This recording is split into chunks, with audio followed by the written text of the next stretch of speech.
In pre-production, Chris Nolan kept challenging everybody to come up with ideas of how we could beef up these action sequences and try to do something that nobody had ever done before.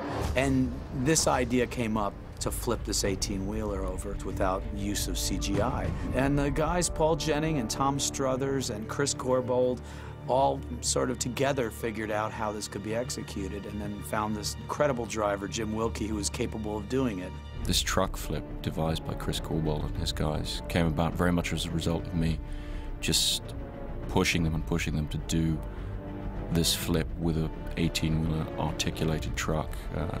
Chris kept wanting to do it with a smaller vehicle because it would have been simpler. But in the end, I just said to him, you know, this is what you do. You'll figure out a great way to do this, and he did.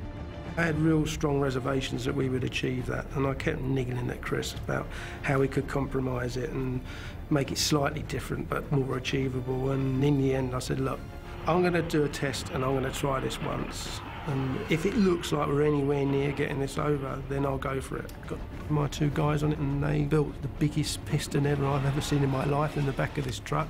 And then some other guys that reinforced the driver's cab. I've never seen so much steel in a cabin all my life protecting this guy. And the day came where we were going to test it. So we actually tested it on the site of where we blew the hospital up. It was just us and the stunt guys at this test site. Did the run up, pressed the button, and it just sailed over. I couldn't believe my eyes. You know, it had to go over straight, and it literally deviated off course by no more than 6 inches. It was all right flipping it over in a great big wide open space where it couldn't hit anything, but the road Chris chose to do it was right in the middle of the banking district. Plus, underneath the road, I kept looking at all these manhole covers all the way up the road. I said to the surveyor, look, what are all these? He said, well, they're all underground vaults for the banks. They're, you know, utilities. And there was only 2 spots over this, like, half-a-mile stretch of road where we could actually do the gag because of all these.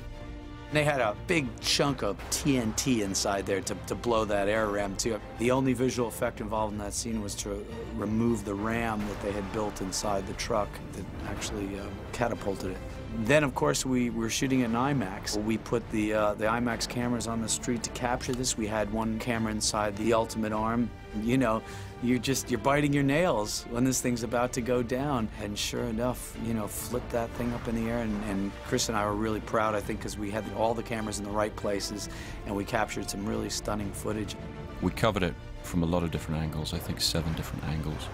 4 IMAX cameras, 2 VistaVision 135.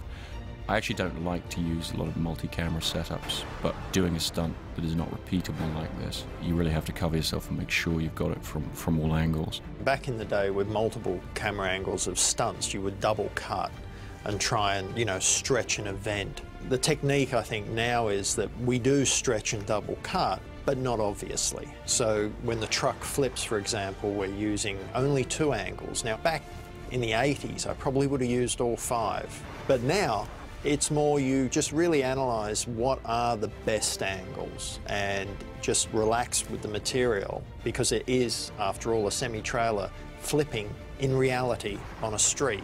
You know, for us it was about reality and power.